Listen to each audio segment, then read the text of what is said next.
This is a lecture on Chapter 22, the Great Depression and the New Deal. So the first objective here is in your textbook, but the second objective is not. So while you're doing group projects over the Great Depression, this lecture is going to cover first why the Great Depression happens, and second, we're going to talk about the differences between the way President Hoover handles the Great Depression and the way President Roosevelt does. So to that end, our objectives are first, to explain the underlying causes of the Depression and evaluate President Hoover's attempts to help the economy. Second, we will discuss the ideological differences between President Hoover and President Roosevelt's responses to the Great Depression. So before we start talking about the Great Depression, let's make sure we understand what a depression is. There's two different types of economic downturns that exist in economics, and these are called a depression and a recession. So, a recession is when the gross domestic product, the GDP, when the gross domestic product declines for more than 2 quarters. A depression, on the other hand, has one of two definitions. A depression is either a decline in the GDP exceeding 10%, or a depression is a recession lasting for 2 or more years. So this is an economic depression, and it actually hits both of those marks. GDP does decline more than 10%, and this definitely lasts for more than 2 years. So when we're talking about the Great Depression, there is not just one reason this happened. This had a lot of different causes, and it is a worldwide event that takes place between 1929 and 1941. The Great Depression occurs at the same time across the entire world.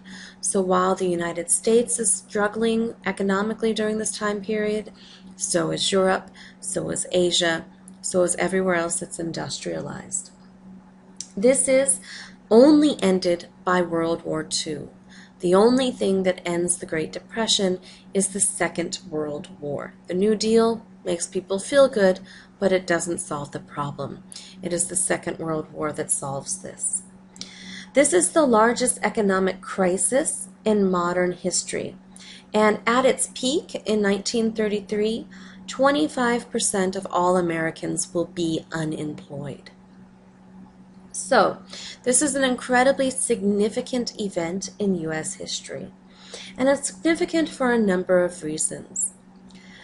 The first reason this is significant is because it leads to a stronger federal government. The federal government gets much stronger after the Great Depression than it did beforehand.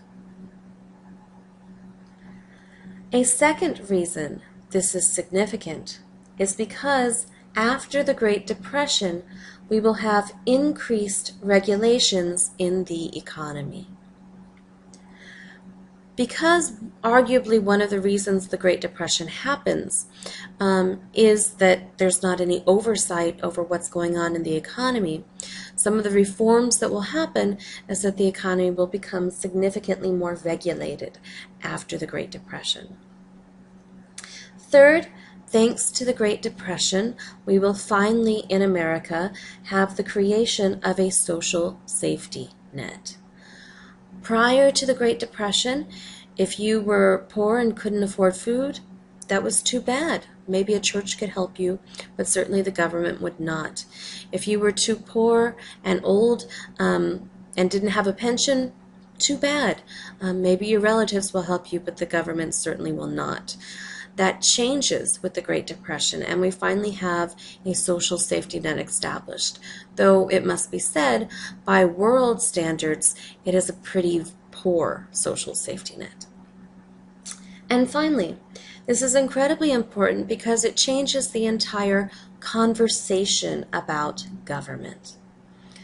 Prior to the Great Depression, nobody really thought the government had an obligation to aid its citizens. We take the example of Hurricane Katrina. Plenty of people thought the government did a poor job responding. Plenty of people thought the government did a horrible job at coordinating things, but no one in America thought the government should have stayed completely out of that disaster. And that's because of the Great Depression. The Great Depression was such a huge event that people's expectations about what the government was supposed to do for them changed. And it's after the Great Depression that Americans began to say, hey, you need to get involved, you need to help us out when there are these crises.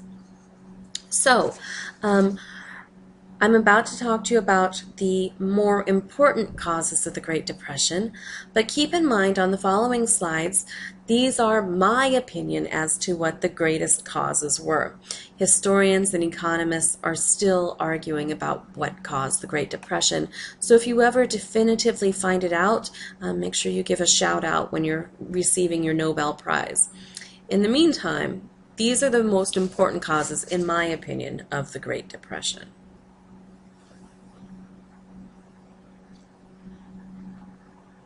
So, one of the causes is the stock market crash of October 29th, 1929, Black Tuesday. This does not directly cause the Great Depression, but I'll talk to you about how it's all kind of related. But before we start talking about the stock market crashing, I want to make sure that you understand what a stock is. When you buy stock, what are you doing? Stock is just a teeny tiny itty bitty piece of a company. So they take they take Microsoft as a company, and 51% belongs to Bill Gates, but the remaining 49% they chop up into itty bitty shares, right? And when you buy a stock from Microsoft, when you buy Microsoft stock, what you're really buying is a teeny tiny piece of Microsoft, the company. So you're buying 1/100th of Microsoft, for example. So stocks are used basically so a company can raise money. And then, of course, as a stock owner, you're entitled to profits based on how much of the company you own. And you're also entitled, depending on how much stock you own, entitled to have a say in how the business is run. Now, you or I, we're probably never going to own that much stock in a company to be able to have a say. But if you win the lottery and decide to buy up a bunch of stock, this is how it would work. So here's the thing about the stock market. Economies and markets, even today, operate on confidence. In other words, if you think the economy is great and that you're going to have a fantastic job and that everything's going to be fine for you economically, you are more likely to go out and spend money. You're more likely to go out and buy a new car. Which means that if everybody's thinking the same way, everyone's going to go out and buy new cars, and the economy is going to be very, very good because people have high confidence in their spending money. However, if you think that the economy is going downhill, you're not sure if you're going to have a job or not in the next month or so, you're certainly not going to go out and spend a bunch of money. You're certainly not going to go out and buy a new car. So instead, because your confidence is low, you're going to hoard your money. You're going to stay at home, which means stuff's not being bought, which means the economy will go down. So in many ways, the whole stock market, the whole economy is operating on confidence, whether or not people will do well. And so in many ways, it's a self-fulfilling prophecy. If we think the economy will do well, it will do well. And if we think the economy will do poorly, it will do poorly. Also keep in mind that the stock market and international markets are largely unregulated during this period. So there's really nobody keeping track of what's going on. These markets are unregulated. But on the upside, in the 1920s, these markets are booming.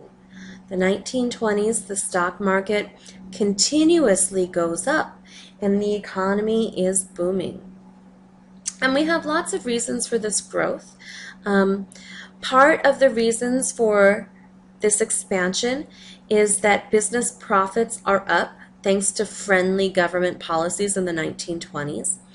For example, a government policy gave tax breaks for the wealthy, which put more money in the hands of investors who are spending this money in stocks. But here's the problem. What ends up happening is that the stock market gets created what is called a bubble. In other words, people are paying more than the stock is worth. And so these stocks, you're paying more and more and more and more and more for stocks, and when in reality, they're not worth as much as you've paid for them. It's like when you buy a house for $200,000, and then later they do the estimate and you find out your house is only worth $100,000, right? But you bought it at $2, so now you're in the hole. So that's what's happening with stocks. So it's creating this bubble of stocks. And the foundation of the stock market is actually very, very weak.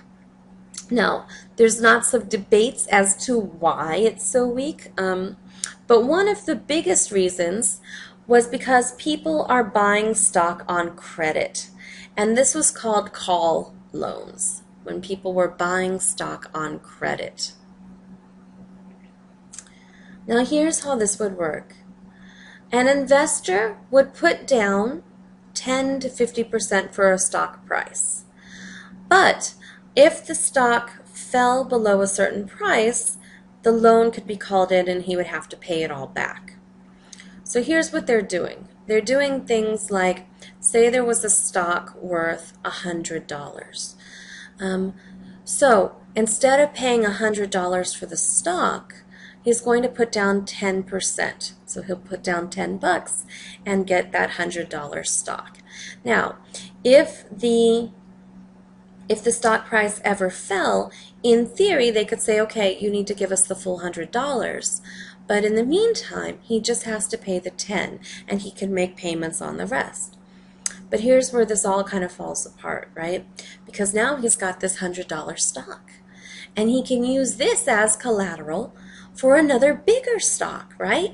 So he can use this $100 stock as 10% down for a $1,000 stock, right? And so then he gets the $1,000 stock, in which, by the way, he hasn't paid for either. And then he can use that as collateral for another more expensive stock, and so on. And so next thing you know, when the market crashes, there's nobody to buy these loans. There's nobody to buy this stock. So, here's what happened. Basically, there was a crisis in confidence that burst the bubble. So the confidence in the stock market has a crisis, and this whole system of call loans, this whole system of bubbles is going to come crashing down. And there's a couple of reasons why we have this sudden crisis in confidence. One reason is that in September of 1929, Congress was debating, and by the way, will pass, the Smoot-Hawley bill. The Smoot-Hawley bill raised the tariff to very high levels. Now, they're doing this because they are aware that in America right now we have overproduction. People are producing more than they can use.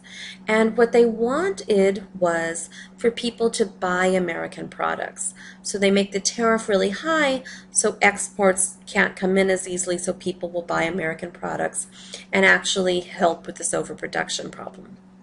But here's the thing.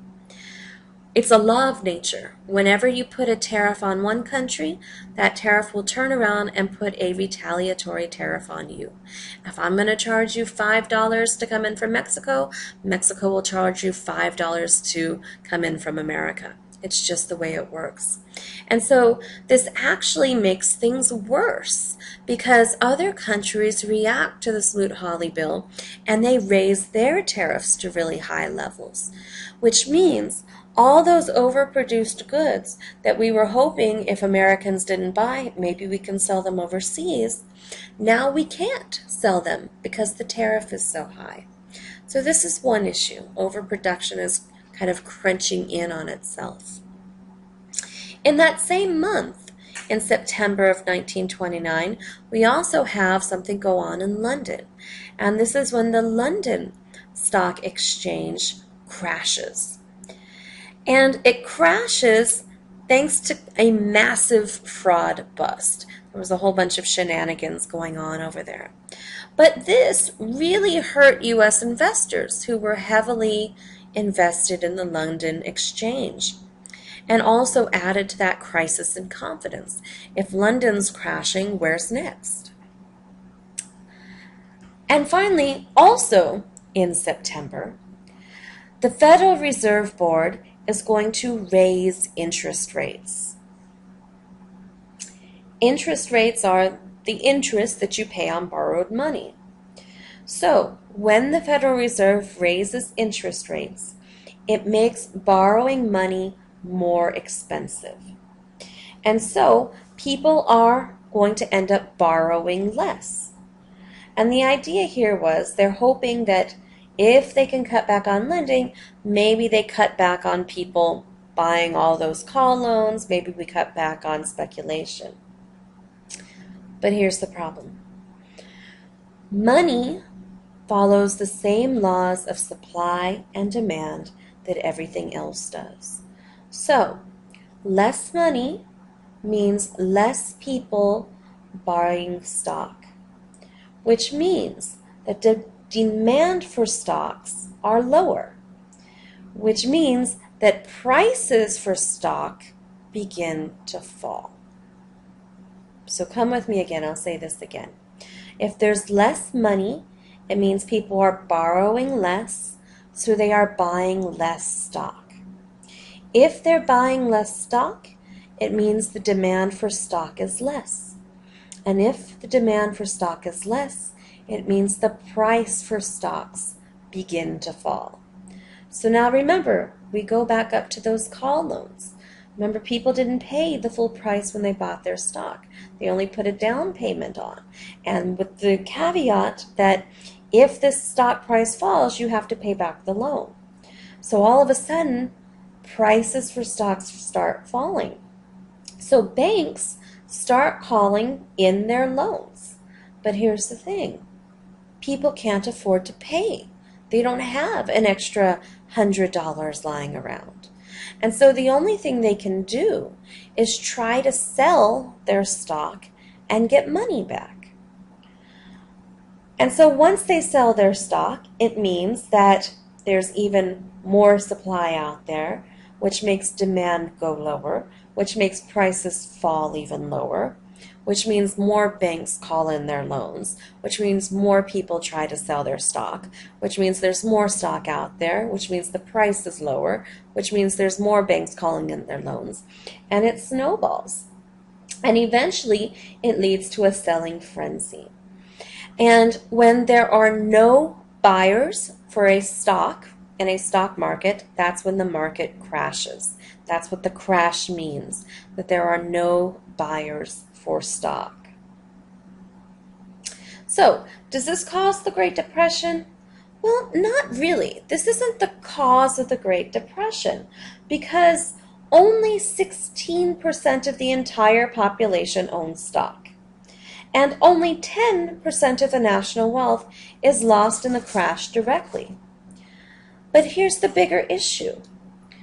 The stock market crash does lead to a crisis in confidence. And as companies fail, right, because their stock is now worthless, as companies go under, they start to lay off their workers. So people start getting scared. They see their neighbors getting laid off. They see their friends home or without a job. And so then they stop spending money. which means that other companies who depend on this money coming in aren't going to have customers. So then these companies are going to go out of business, which means more people are going to be laid off, which means more people start hoarding their money. And this too will begin to snowball.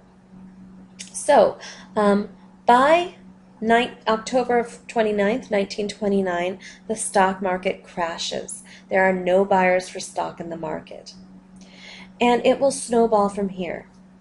So by 1932, stocks will have lost almost 90% of their value. And industrial production will drop by nearly half.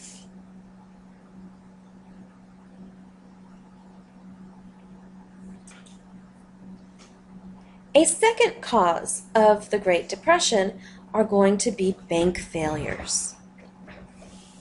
So, first thing to talk about is, what exactly is a bank failure? Banks don't technically have your money, right? It's not just sitting in there doing nothing. It's not just a glorified holding cell. Instead, when you put your money in a bank, the bank loans out that money to other people. So when you go to the bank to get a loan, the money the bank is lending you are the money that people have deposited in their savings accounts or their checking accounts. And so they're loaning it out for interest. This is how a bank makes its money, on the interest people pay on loans. So during this time period, banks would have invested money locally, or they would have put it in the stock market to earn money for the bank. Now, during the time of the Great Depression, this is before something called the Glass-Steagall Act. The Glass-Steagall Act is also known as the Banking Act of 1933. So it's kind of the Wild West before the Great Depression. Banks can pretty much do whatever they want with your money. It's not until the Glass-Steagall Act that changes, that regulations start coming in into what a bank can and cannot do with your money. And this will be in effect until Bill Clinton repeals it. And this is one of the reasons why we had the Great Recession in 2008, when the housing market collapsed and AIG needed bailout. It was because these regulations that were put in under Glass-Steagall to prevent bank failures were removed, and we see history repeated itself and something bad, very bad happened. In any event, banks normally keep a small cash reserve on hand to deal with day-to-day needs. So this is when you go into the bank and you need to cash your check. They have enough money to do that, right? But because most of their money is loaned out, it would be impossible for a bank to pay off all their customers at once. So eventually, there's going to be something called a run on the bank. When there is a run on the bank, people panic and they try to withdraw all their money from the bank.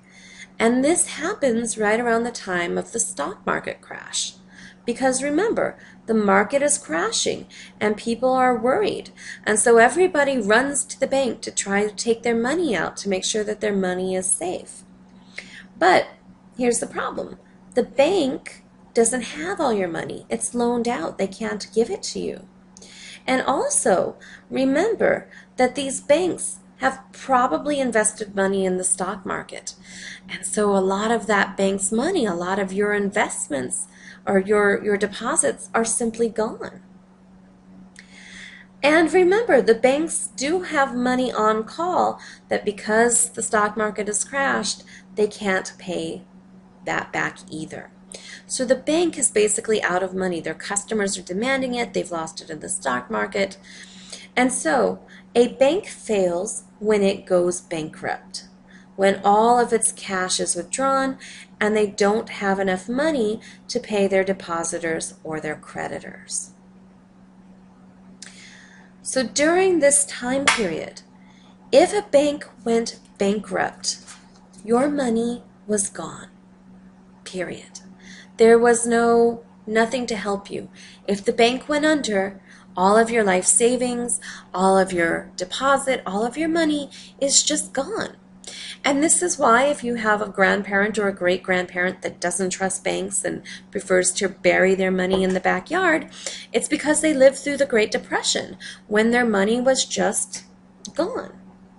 So today, thanks to the Banking Act of 1933, we have something called the Federal Deposit Insurance Company, the FDIC, the Federal Deposit Insurance Company. This insures individual accounts excuse me, of up to $5,000 in the Great Depression. Today it's $100,000. So if you have an account of up to $100,000, it's insured. So if the bank goes under, your account will be paid back. But unfortunately, in the Great Depression, that doesn't exist. And so throughout the 1930s, over 9,000 banks are going to fail, primarily in small towns. And when these small town banks fail, it's going to destroy entire local economies at once. If your town bank went under, your entire little town's economy is going to go under. And so this causes major ripple effects for small towns.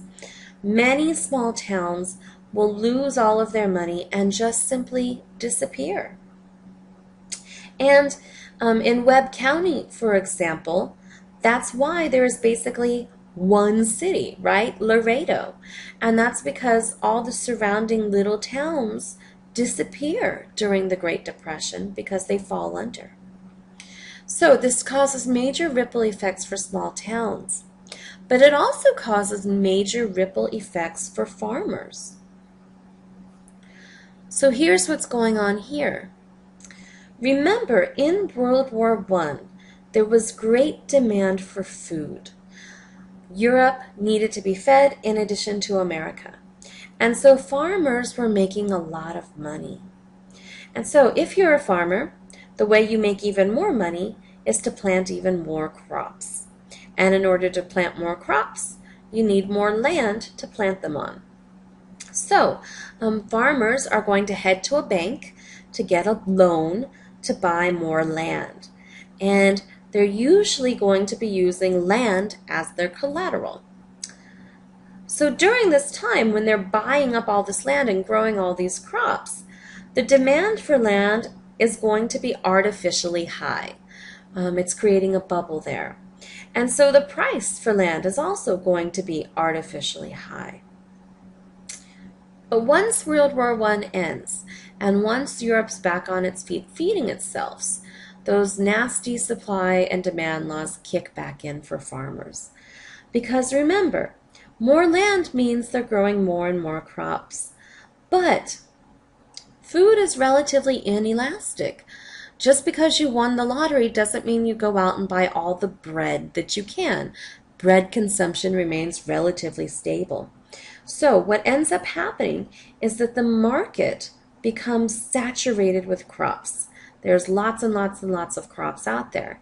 And so the price for crops falls. So the problem is, if crops aren't expensive enough, if farmers can't sell their crops for enough money, it's impossible for them to pay back this very high loan that they took out. So eventually, the demand for land stops. Nobody can sell their land, which means now we have a surplus of land. So because the demand or the supply for land is very high, it means demand will be low, which means the price for land starts to drop. So now the farmer might have bought his land for $100,000, and now maybe it's worth $50,000. And he still has to make payments on that $100,000 loan with less and less money every year because the price of crops keeps going down. So farmers, the only way they can make more money is, of course, to produce more crops, which means that there's even more crops on the market, which means the price for crops drops even further, and it snowballs. So eventually it will get so bad that the farmer cannot make his payment. And once the farmer can't make his payment, the bank is going to repossess his farm. So you can see there on the screen the auction sale for a farm. The bank had gone in and repossessed this guy's farm, and now they're trying to sell everything out and try to make their money back. Unfortunately, the bank can't sell this land. One reason they can't sell the land is because it's too expensive, right? They're trying to get $100,000 because that's what they made the loan for, and the land is only worth $50,000. But a second problem is that crop prices are so low that nobody wants to buy land. Nobody wants to be a farmer, and so nobody's buying this. Nobody has the money to buy this. And so as a result, the bank is going to lose this money. And by default, its depositors lose this money too. And so while we date the Great Depression as starting in 1929 for most Americans, for farmers, the Great Depression really kicks in around 1924. By 1924, this whole cycle of land payments and debt and crops, that's all kicked in by 1924. So when Franklin Roosevelt comes into office in 1934, we have banks failing all over the country, thanks to farmers not being able to make their loans, thanks to the stock market crash. Like I said, over 9,000 banks in the 1930s alone go under. And people are panicked. People are running on the bank, trying to get their money out, the bank's closing. And so to try to stop this hemorrhaging, FDR is going to declare what was called a bank holiday in 1934.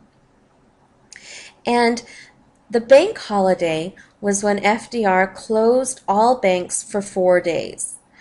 The idea behind closing them was he was going to keep people from making runs on the bank and trying to rip all their money out and making the bank go bankrupt. And he was also going to send in investigators to take a look at the bank's books. And they're only going to let the bank open back up if they were in a financially stable position to do so. So he's hoping that this will stabilize the situation. And it largely does. It gets the process started. And after the bank holiday, this is when we start to see banking reforms kick in.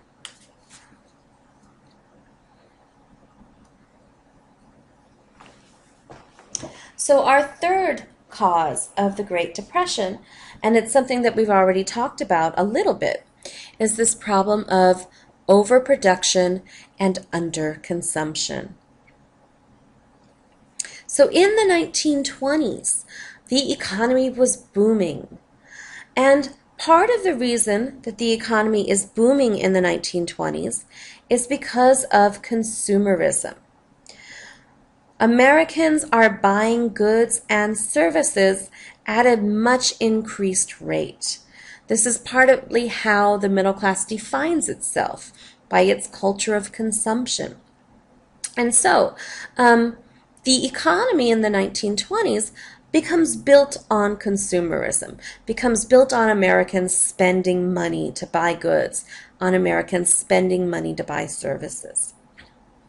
Now, in the 1930s, there will be an overproduction of goods. This means that companies are producing too much, which means that their price, because supply is so high, demand will be low.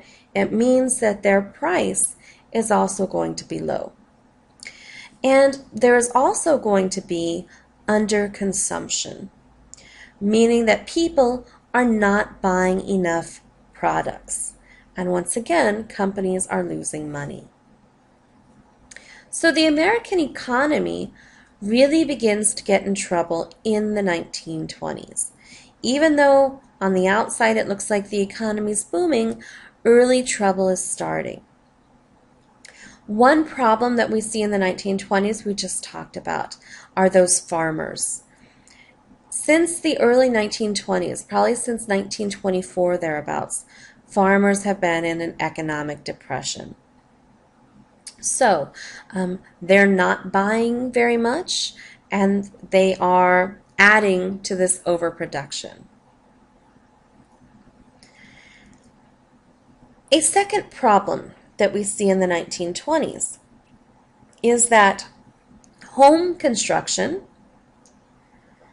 and the automobile industry had been slowing down, also leading to overproduction. So people are building more homes than people can buy, and people are building more automobiles than people can buy.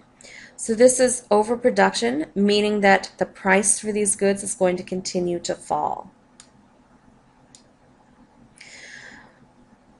So the problem with that, the problem with overproduction, is that it's going to ultimately lead to unemployment. Because if Ford says, okay, we need enough people to make 100 cars, but 100 cars is too much. People can't buy 100 cars, they can only buy 50 cars. It means that Ford every year has 50 extra cars that they can't sell. Well, eventually, they're going to stop making cars and try to sell what they have. And if they stop making cars, they don't need their workers. And so they lay their workers off. And then it snowballs. Because if you're laid off, you're not buying a new car, right? So then there's even more layoffs, which means even less people are buying cars, and so on. Also, keep in mind that Smoot-Hawley tariff that we talked about. In 1930, the Smoot-Hawley tariff is going to raise the tariff to as much as 50%. Remember, they're trying to get you to buy American. And European governments will retaliate by preventing exports of goods. So it hurts here too. So you can look at this chart on the screen. World trade plummets every year after 1929 to itty-bitty tiny levels by 1933. And while we're overproducing, the ideal solution would be to just sell it overseas. But we can't because of that very, very high tariff. So, in many ways, this is very psychological too. If you see your neighbors losing their jobs, you are less likely to spend money on a big purchase. You are less likely to go out and buy a new house. You are less likely to go out and buy a new car because you're worried, hey, am I going to have a job next week? So if you're not buying houses, you're not buying cars, you're adding to that overproduction, which is adding to the layoffs, which is adding to more of a crisis in the economy and of confidence in the economy, which adds to people spending less money, which leads to it hurting the economy, and it's a vicious cycle. So once again, things are snowballing.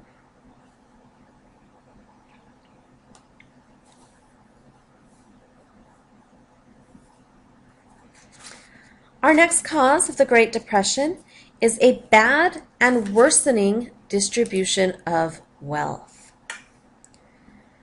And this is exacerbated by a lack of a social safety net. If somebody needed help, they had to rely on private charities. There was no such thing as government assistance. Government assistance did not yet exist. Now, the reason for this is partly that social Darwinism attitude, right? Why are the poor poor? They're poor because they're lazy or inferior. And so we don't want to give handouts to the poor because it will just encourage them to be lazy. But this is also partly that rugged individualism argument of laissez-faire, right? That laissez-faire argument that the government shouldn't intervene. And many people in America believe that it wasn't government's place to intervene in the economy, to help people that needed help. And so you see here a famous picture from Dorothea Lange of a refugee center in the Great Depression, the mother and her two starving kids, right? There was no help for her. Now, this whole laissez-faire argument that the government shouldn't intervene to help people, keep in mind that the government, even during this period, did intervene to help business, right? The tariff, for example, was to try to help business. So this argument about government intervention is very one-sided. They're not talking about, well, let's stop helping business. They're saying, let's stop helping individuals. So just keep this in mind. So we have a very, very poor distribution of wealth in the Great Depression. In the Great Depression, less than 3% of the population controlled 70% of the wealth. That's 3% of the population controlling 70% of the wealth. Today, our top 5% own 69% of the wealth. So we see something kind of similar happening here. And the reason this is problematic is because what happens if that top 3% in the Great Depression stops spending? What happens if that top 5% stops spending? Where's the rest of the money for the economy going to come from? So today, there was actually rising economic inequality. Since 1967, middle-class Americans' earnings have risen 19%, while the top 5% have seen their incomes rise by 67%. So not only is it almost as bad as the Great Depression, but it's getting worse.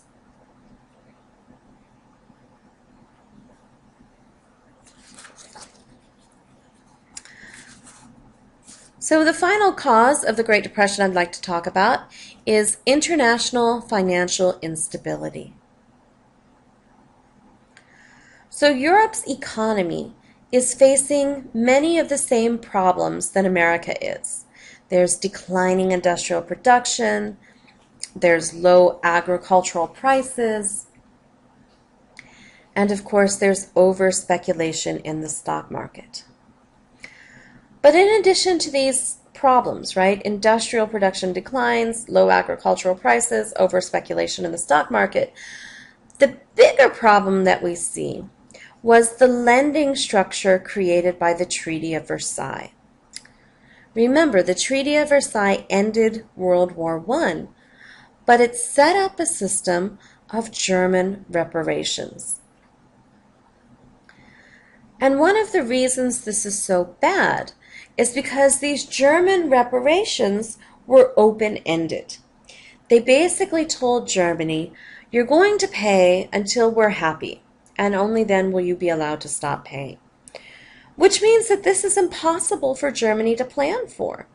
If you tell me I owe you $100 and I need to pay you back in a year, I can budget for that. I know how much I need to put aside each month. I know how much extra work I need to do. But if you tell me you just need to pay me as much as I say until I tell you to stop, well, how am I supposed to plan for that? How am I supposed to budget for that? And it's impossible for a country to do. So, Germany's got some real problems. Germany is suffering severe economic problems just like the rest of Europe, right? They too are facing declining industrial production. They too have low agricultural prices. They too see over-speculation in the stock market. But their problems are exacerbated by these reparations payments, which they have a hard time making. Remember, a lot of their infrastructure was destroyed in the war.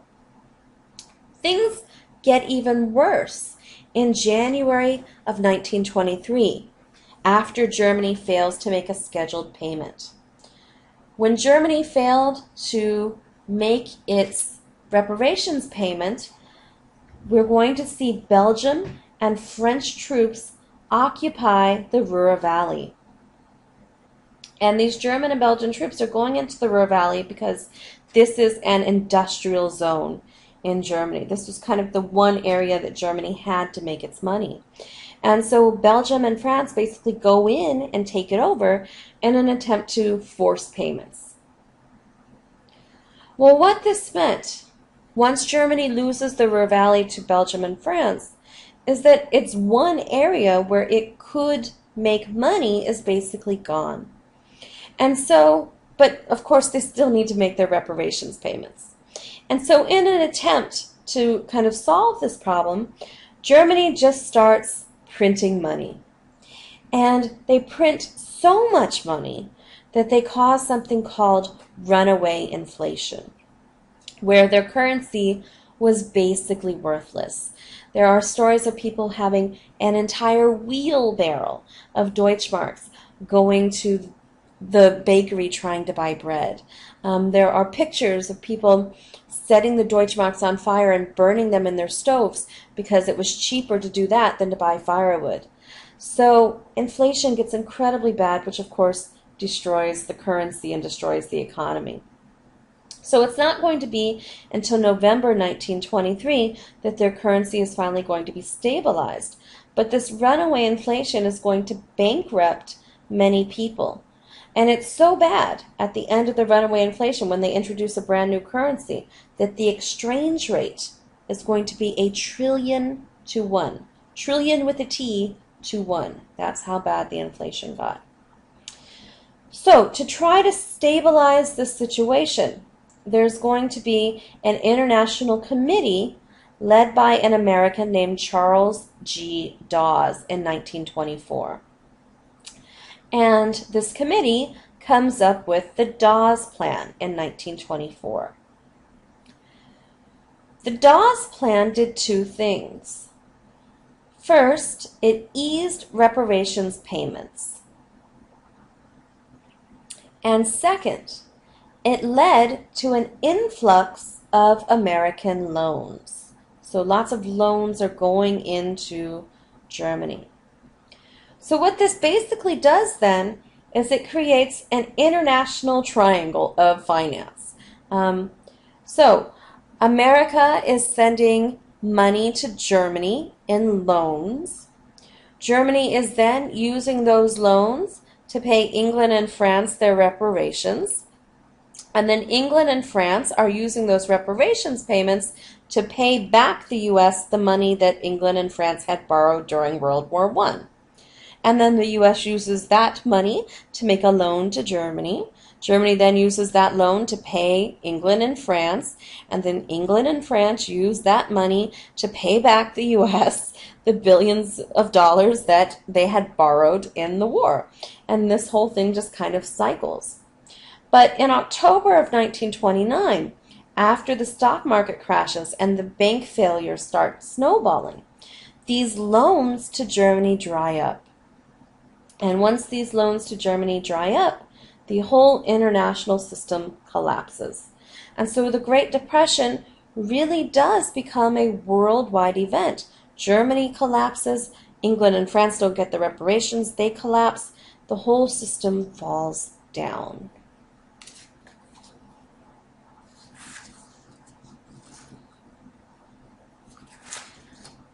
So let's start on talking about what did Hoover do? So when we talk about President Hoover, when we remember the Great Depression in history, we kind of see that sometimes Republicans say, Hoover just got caught at a bad time, right? Hoover's a Republican, so they kind of say, it wasn't his fault, which is true. Hoover doesn't cause the Great Depression, right? It's all these structural things that were in the works for a very long time. But they also say that Hoover's top-down approach, because Hoover wants to focus on companies, right? They say that this would have been successful, which is pretty false. Otherwise, it would have worked when Hoover was in office. Now, Democrats also say, Democrats have their own fallings because FDR is a Democrat, and they say FDR saved us from the Great Depression. This is also false, right? World War II saves us from the Great Depression. So keep in mind when we're talking about Hoover, when we're talking about Roosevelt, this discussion is going to be highly charged with today's partisanship. So you should keep this in mind anytime anybody talks about Hoover or FDR or the Great Depression, that a lot of the times where they're coming from depends on their current ideological system, ideological way of thinking. So here's Hoover's background.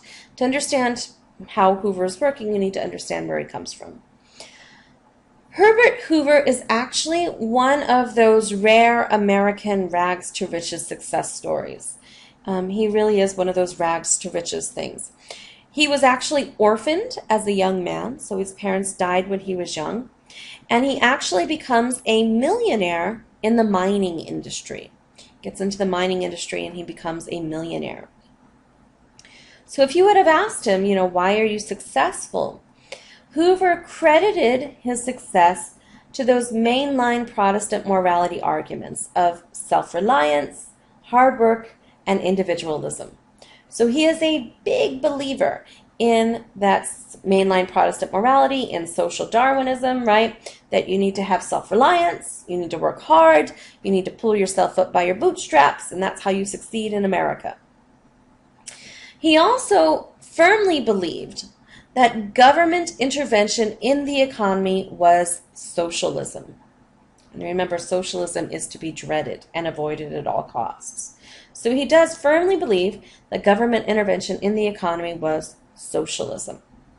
Again, be careful here, though, because he's certainly not saying let's get rid of the tariff, right? He's certainly not saying get rid of my tax breaks. He means a specific kind of intervention. And finally, Hoover, like most social Darwinists, believed that government assistance would create dependency. And that's a very important word there, dependency. That people would become dependent on the government for their needs. And that it would destroy self-reliance. That people would no longer be that rugged individual that pulled themselves up by their bootstraps. And he sincerely believed that it was his self-reliance that helped make him and America rich. So he's not coming at this from a mean point of view. He sincerely believes that this is why he was successful, because he worked hard by himself and pulled himself up by his bootstraps. And he does believe that if you give money out to people, that they will become dependent and stay in poverty and just wait for the government to give them stuff. So this is where he's coming from. So when the Great Depression breaks out, Hoover's first response is volunteerism. Hoover believed that citizens, businesses, and the government should voluntarily work together to get out of the Great Depression. This should be a voluntary thing. And he's basing his ideas on his experience with the Food Administration in World War I. In World War I, he managed to convince people to voluntarily conserve food. And he's thinking, because that was so successful, that this is how we'll do it again. So, Hoover believed that companies and workers would be willing to make sacrifices for the benefit of the nation. Unfortunately, this is completely unrealistic, this volunteerism. First, this problem is way too big for just a few companies kind of pitching in. This is a nationwide, a worldwide issue. And so just volunteering to fix this is going to be problematic. But even more importantly, companies are not willing to do this. And that's not to knock companies. Companies are not charities. Companies are there to make money. And so when you're telling companies, well, you should just take the losses, that's not their job. They're not there to take losses. They're there to make a profit. And so companies are not going to be willing to buy into this volunteerism. He does also try to rely on voluntary charities such as the Red Cross and such as churches to help individuals. He's hoping the private sector will take care of that. But the problem is that there are too many unemployed. Remember, by 1933, 25% of America is unemployed. You can see here, these are pictures from the Great Depression. You know, these guys had a job and they want a job and there are no jobs. And so Hoover's going to try to rely on the Red Cross, to rely on churches, but there's so many unemployed that very quickly the charities are overwhelmed. They can't meet this response. So these efforts, these voluntary efforts, are not enough. And Hoover's belief that the federal government should not come to the aid of its citizens because it would create dependency becomes largely rejected, right? As more and more people become homeless and start living in what they called Hoovervilles. These were basically little homeless communities that they named after Hoover. because they felt like he wasn't helping them, and he wasn't. The more important point here is that Hoover's failure to aid individuals in the Great Depression completely invalidates those ideas of social Darwinism for decades. It's no longer going to be okay to say the poor are poor because they're lazy. Well, 25% of the American population did not become lazy overnight, right? That didn't happen. You're not going to be able to say you should just pull yourself up by your bootstraps and if you're starving, it's your own fault and no one should help you, when 1 out of every 4 people is in that situation. So, after Hoover's failed attempts here, social Darwinism is going to be discredited for decades, and it's only going to make a comeback in the 1980s under Ronald Reagan's policies. Ronald Reagan brings back the social Darwinism arguments and this idea about government being bad. So Hoover's volunteerism isn't working. Eventually, he realizes that volunteerism isn't enough, and he will begin to try to do public works. He kind of justified this as, well, it's not really a direct handout, we'll just do some public works. So he will create things like the Hoover Dam in order to create these big projects to try to give people jobs. He's also going to begin giving top-down aid. In other words, he's not going to help individuals at the bottom, but he will help corporations and people at the top. And this is only when he's running for re-election in 1932. By the time we get to the presidential election of 1932, Hoover realizes that he has to do something, that he's so unpopular, that you've got homeless cities basically calling themselves Hoovervilles, that he's got to do something. And so in 1932, he goes for a top-down approach, and he creates something called the Reconstruction Finance Corporation. The Reconstruction Finance Corporation granted $3 billion in loans for big businesses and banks. It granted $3 billion in loans for big businesses and banks to borrow. And the idea was hoping that these banks, that these big businesses will borrow this money and then they will hire workers who will then buy stuff and everything will be fine. Unfortunately, the banks and the big businesses took this loans and said thank you very much and then hoarded it and did not hire anybody. And we saw this once again today in the Great Recession. The government bailed out the banks, but it did absolutely nothing to help the average American. And so, the same thing happened that happened in the Great Depression. In the second quarter of 2013, U.S. banks earned more money than at any time in U.S. history, cashing in at $42.2 billion in one single quarter from April to June. At the same time, U.S. median income in 2013 is still 8% below what it was in 2007, a year before the Great Recession hit. So, same thing happened, right? The government did a top-down approach, the individuals suffered, but the businesses did very well. Same thing happened in the Great Depression. So, for Hoover, this is not going to work out well, because by the presidential election of 1932, we have almost 25% of the population unemployed. And they are incredibly angry. And they're mad because he's saying, well, I don't want to intervene in the economy unless you happen to be a bank, right? Then I'll help you. You individual people, though, you can just live in your little box cities and your Hoovervilles. So people were furious because it looked like he didn't care. It looked like he was helping the banks and not the people. And this top-down approach is what Ronald Reagan was wanting to do as well in the 1980s, his trickle-down theory, this idea that you help the top and eventually it all trickles down to the bottom.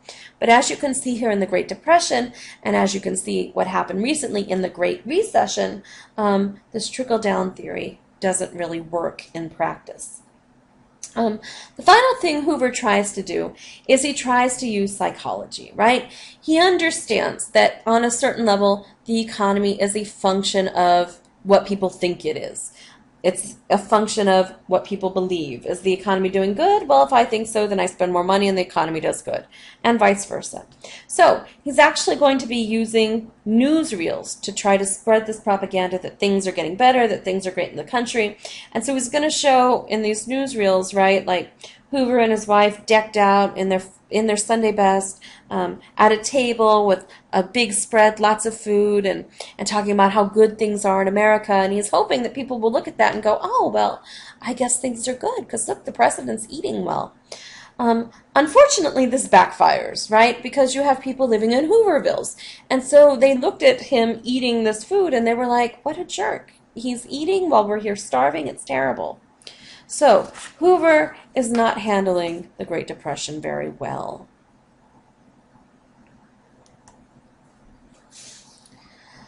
But perhaps the nail in Hoover's coffin is going to be something called the Bonus Army in 1932. So here's the story. The Bonus Expeditionary Force, also known as the Bonus Army, were World War I veterans. And World War I veterans had been promised a bonus for their service in World War I.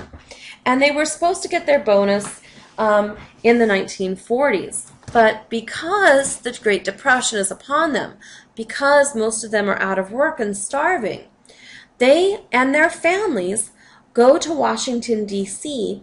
to demand that the government pay them their World War I bonuses early. And so about 15,000 veterans, this is a very big group, right? 15,000 veterans are going to make camp in a Hooverville on the Anacostia Flats near the Potomac in D.C. So they set up camp. They set up a Hooverville in D.C. And they're asking Congress for their bonus. And they made this Hooverville very, very elaborate, right? They built streets. They had organized patrols.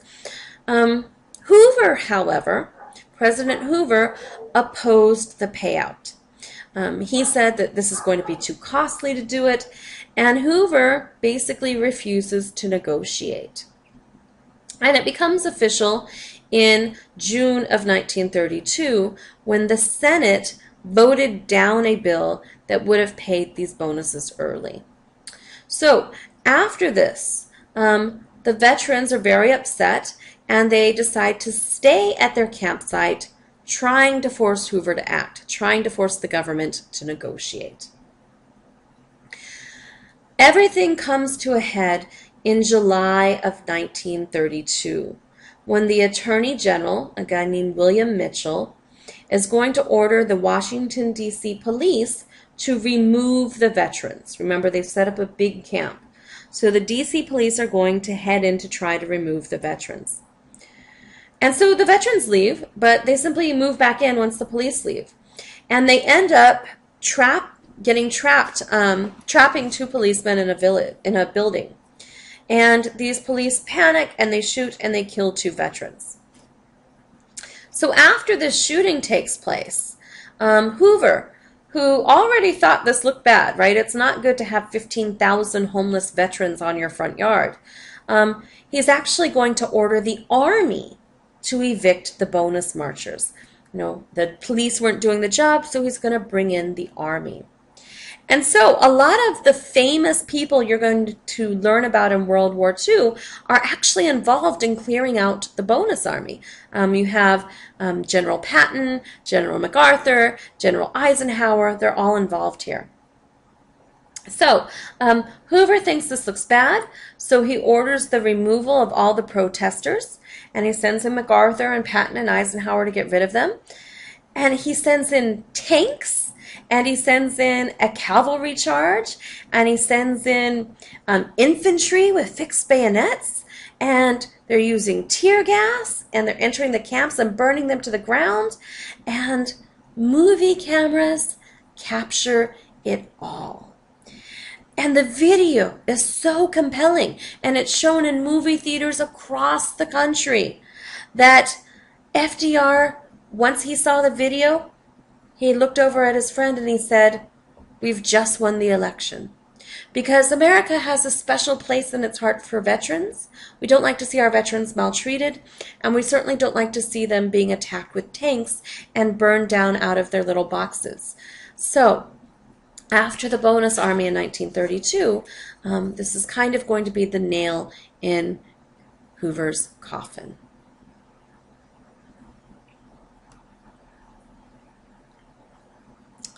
So this leads us to the election of FDR in 1932. So here's Roosevelt's background. FDR was a governor of New York. He is going to run for president in 1932 with Al Smith as his running mate. Now, FDR had actually contracted polio in 1920, and this polio left him confined to a wheelchair at times. And this fact was actually carefully hidden from the public. If you watch FDR walk, you'll see him always kind of leaning on somebody's arms, and it's because he has metal braces on his legs, and he's basically balancing himself on these metal braces and kind of kicking them forward. It had to have been incredibly painful and incredibly difficult to do this, but he doesn't want to look weak in front of the public, so the fact that he's in a wheelchair is kind of carefully scripted away from public eye. The fact that FDR had polio and was confined to a wheelchair makes some historians speculate that this is what gave him his compassion, because FDR comes from a lot of money. FDR is very rich and has always been rich, and his family has always been rich. But he really does sincerely care about the poor. And so people think, well, it's because he had this horrible experience with this disease, he knows what it is to suffer, that he cares about others. It's just a speculation. FDR kept a lot of stuff to himself. So FDR promised to help the millions of unemployed people in America, and he gets elected in an overwhelming landslide in 1932. And things actually get worse. Between the time he is elected in 32 and between the time he takes office in 1933, the Great Depression deepens. We're going to have thousands of more banks fail in the meantime. There's going to be riots breaking out. And then FDR comes in. And I'm going to play you just a little piece of his... We begin with Franklin Delano Roosevelt's first inauguration.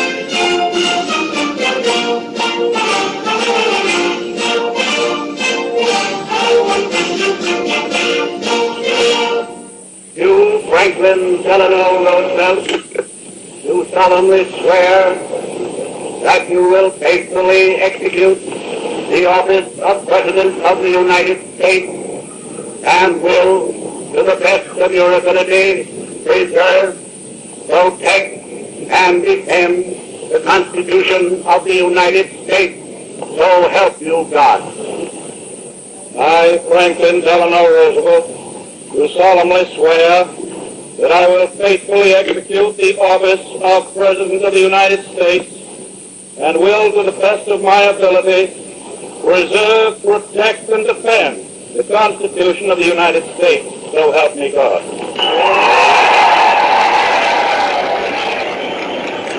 President Hoover, Mr. Chief Justice, my friends, this is a day of national consecration. And I am certain that on this day, my fellow Americans expect that on my induction into the presidency, I will address them with a candor and a decision which the present situation of our people impels. This is preeminently the time to speak the truth, the whole truth, frankly and boldly. Nor need we shrink from honestly facing conditions in our country today.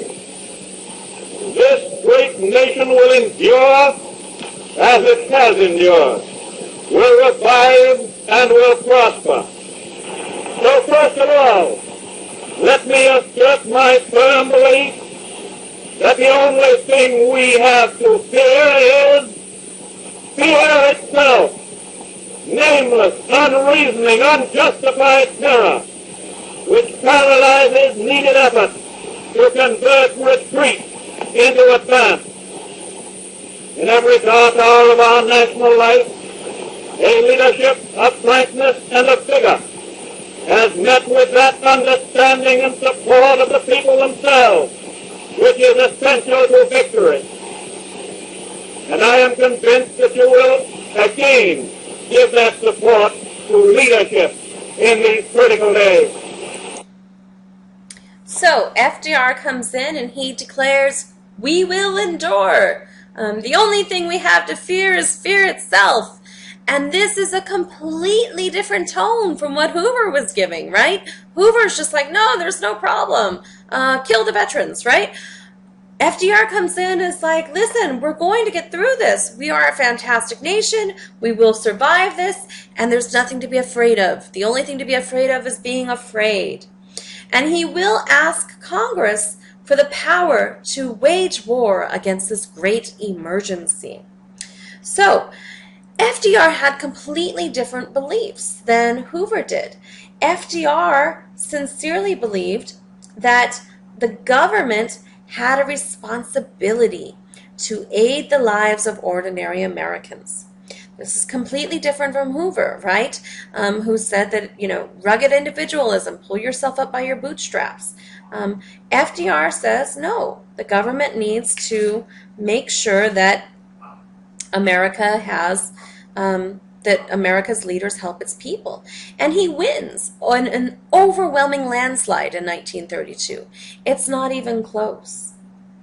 So, FDR is coming at this from a completely different ideological belief. Where Hoover is afraid of creating dependency, FDR believes in providing help. Now, some people claim that FDR started creeping socialism. But keep in mind, when you compare America to the rest of the world, even in the 1930s, it was kind of shocking that we didn't have some kind of welfare state. Every other industrialized country in the world did. And even today, when you compare America's social safety net to the rest of the industrialized world, it's quite pathetic. For example, women in Germany are guaranteed 14 weeks of paid maternity leave. You don't get that in America. Just good luck. Too bad for you, right? Workers in most countries are guaranteed sick time. Doesn't happen in America. So even the social safety net that we have is pretty poor compared to the rest of the world. Now, FDR's plan to get us out of the Great Depression was called the New Deal. And the New Deal expanded the role of the federal government into the lives of Americans to an unprecedented degree. He makes the government much bigger. He makes the government much more intrusive into Americans' lives. And he does this by regulating the economy, and he does this by creating a social safety net. The New Deal will establish job programs in an attempt to stimulate the economy, and it helps a little. The main thing the New Deal does is give hope, right? At least somebody was doing something. People could feel a little bit hopeful. But understand going forward that the New Deal is not enough to end the Depression. This does not end the Depression. The only thing that ends the Great Depression is World War II. So FDR gives us hope, but not success. But he does forever change America. The government becomes much more involved. Americans have different expectations of their government. We have a social safety net. So it's forever changed, but it doesn't end the Depression. So now that we've gone through this lecture, you should be able to explain the underlying causes of the Depression and evaluate President Hoover's attempts to help the economy. And second, you should be able to discuss the ideological differences between President Hoover and President Roosevelt's responses to the Great Depression.